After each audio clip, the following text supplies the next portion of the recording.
I was looking at a picture of myself at 12 years old, and it was not a fun picture.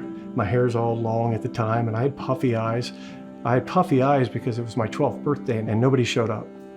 I was like, wow, that just... I've heard people say, when you confront that 12-year-old you, what do you think they're saying to you now? And I felt that I was saying to myself was, I never thought we'd get here. Through many years of my journey, I've had so many men speak into my life that I started falling in love with that desire to do the same thing. And I never knew that was my calling. That was part of what brought my soul to life, is just watching God do amazing things in other men. It was only because of an experience I had. And I shared my story. And story is so powerful because you might just say 3 words out of an entire hour conversation, and it literally takes the gears and goes like this for a guy. As mentors, we're literally shaped by these other men. And one particular experience that shaped my role as a father, I was mentoring a younger guy. He's about 21. And from him, I started to learn my son's hearts, because he was so close in age to them. They were in their teens. And I started realizing I wasn't hearing or understanding their hearts as individuals. And I wasn't getting it. I was trying to make them into something that I envisioned for them instead of just letting them live their story and being their dad. But through that mentorship, I started to understand more and more of, you just need to ask questions so you can understand your sons. We had a recent moment where things came to head. I'll say it that way. As a father, when your son says to your wife, Dad's really good at helping others. And then he paused.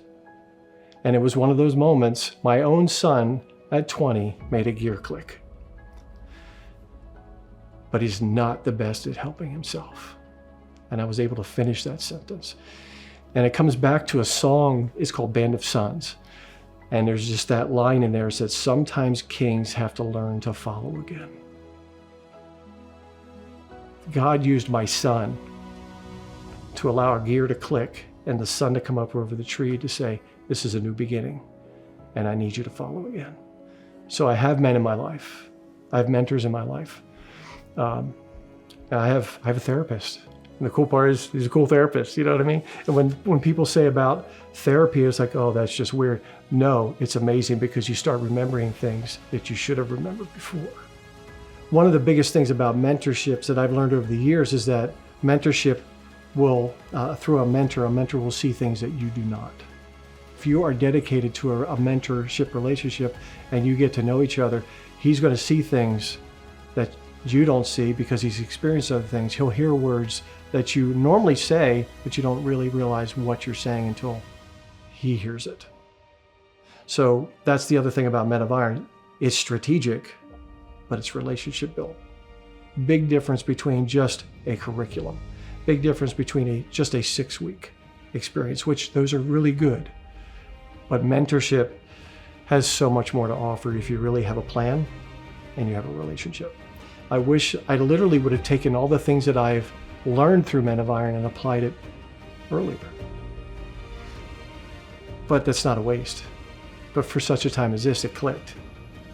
And there's never a wasted moment. And there's always time for a new start.